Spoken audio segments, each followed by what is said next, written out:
Hey, good morning, everybody. Let me, before I get started on this, I've been wanting to make this video for a while, but quite honestly, I was a little upset about it, so now I've had a chance to kind of explain it a little bit to you. So, last week I happened to have something cross my desk, and quite honestly, it's the enhanced value scenario that we have with the carriers. You know, there are a number of carriers out there. It's a pretty well known fact. We're looking at Lincoln, Transom, maybe a couple others. And quite honestly, they're selecting people to give enhanced cash value offers, basically to circumvent a potential life settlement. Now, again, I've heard different rumors and I've heard different people talk, and these things are still, I guess there is a lawsuit, or I have read that LISA, Life Insurance Settlement Association, has taken this up with the carriers. I don't know what their level of success has been in discussing these sort of things, but I can only assume they haven't gotten anywhere. There's a conference this week. Maybe there'll be some discussion about it.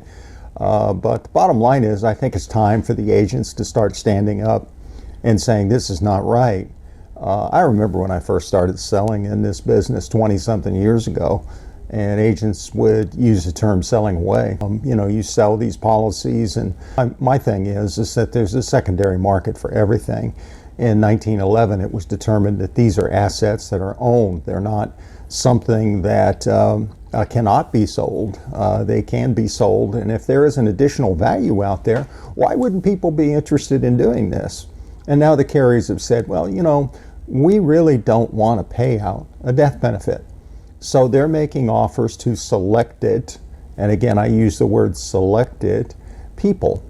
And those people that are selected are the ones who have some cash value in their policies, and quite honestly, they want that policy to go away. Now, as an agent, I would sit here and think that you'd be a little perturbed, because that policy is going to continue to give you a income as long as it's in force and you're the agent of record, even if it's sold.